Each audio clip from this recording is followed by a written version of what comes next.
तो एक बार की घटना बताऊं। एक गुरुजी थे, अपने चेला के यहाँ आए। वो हिमालय पे रहते थे, गर्मी में आए हिमालय में। अब कहाँ गर्मी लगने वाली है, हिमालय के उसमें रहते थे। गर्मी के सीजन में वहीं चले जाते थे, तपस्या करते थे। गर्मी के समय आए, चेला ने बड़ी आग्रह करे, गुरुजी एक बार हमारे आश्रम पे आ जाओ। सेठ जी थे ही सेठ थे, तो उन्होंने क्या किया, एक कमरा बढ़िया साफ करवाया, बढ़िया उसको लिपवाया पुतवाया साफ करवाया। उसमें एक बर्फ की सिल्ली रख दी और बढ़िया ठंडा ठंडा पानी रख दिया, बर्फ डलवा के, और पंखे ले लिया चलाने के लिए। बोला गुरुजी आप आइए। बोले गर्मी बहुत है, आनंद नहीं आएगा। तो कमरे में ले गया, बर्फ के वहां पास बैठाए। तो गुरुजी ने कहा ये तो पूरा हिमालय वाला वातावरण कर दियो तुम तो कमरे में। एक सेठ जी का नौकर था, वो भी बड़ा सेवा करना चाहता था गुरुजी की। गुरुजी से बोला गुरुजी हमें गुरु मंत्र दे दीजिए। गुरुजी ने उसे गुरु मंत्र दे दिया।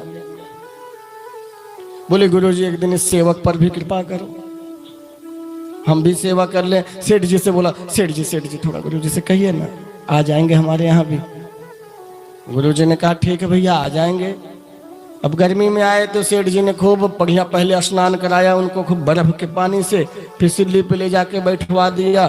तो गर्मी का मौसम था तो झेल ले गए बेचारे। और गलती हो गई उनसे, सेवक के यहाँ वो ठंडी में पहुंच गए। और ठंडी में पहुंचे तो सेवक ने देख रखा था सेठ जी ने हमारे ऐसे ऐसे गुरुजी की सेवा करी थी।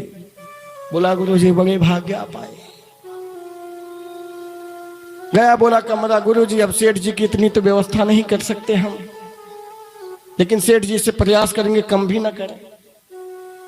बोले क्या हुआ? बोले हाँ व्यवस्था पूरा है। गया, बढ़िया कमरा, बढ़िया लिपवाया पुतवाया, बढ़िया बर्फ की सिल्ली मंगा के रखा था, रख दिया, ठंडा ठंडा पानी रख दिया। गुरुजी पहले आप तो स्नान करते हैं, 10 बाल्टी स्नान करते हैं तभी तो बैठते हैं। गुरुजी ने कहा ठंडी है। अरे ठंडी है गुरुजी, अब हम छोटे हैं, सेवक है इसलिए हमारी सेवा नहीं लेना चाहते हैं क्या? गुरुजी ने कहा ऐसी बात नहीं है बेटा, ठंडी है ध्यान रखो। बोले अरे गुरुजी सेठ जी के यहाँ आपने सेवा ली थी, वो बड़े लोग हैं तो आप छोटे लोग को ठुकरा रहे। महाराज ठंडी में 10 बाल्टी से नहलाया। गुरुजी कांप रहे हैं, पहनाया। बोला अभी गुरुजी अभी तो सेवा भी बाकी है। बोला क्या? बोला कमरे में चलो, सिल्ली पे बैठा दिया ले जाके। बुलाया पत्नी बच्चों को, पंखा चलाओ पंखा चलाओ, कमी नहीं होना चाहिए, गर्मी नहीं लगना चाहिए गुरुजी को।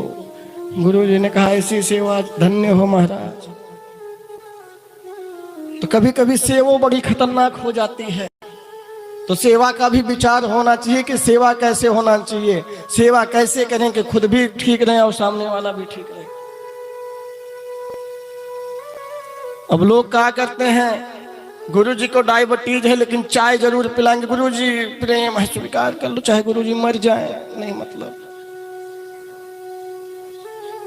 गुरुजी कह रहे हैं पेट सही नहीं है, हमें इतना नहीं खाना। अरे गुरुजी प्रेम है खा लो, चाहे गुरुजी फिर लोटा लेके दौड़ते रहे।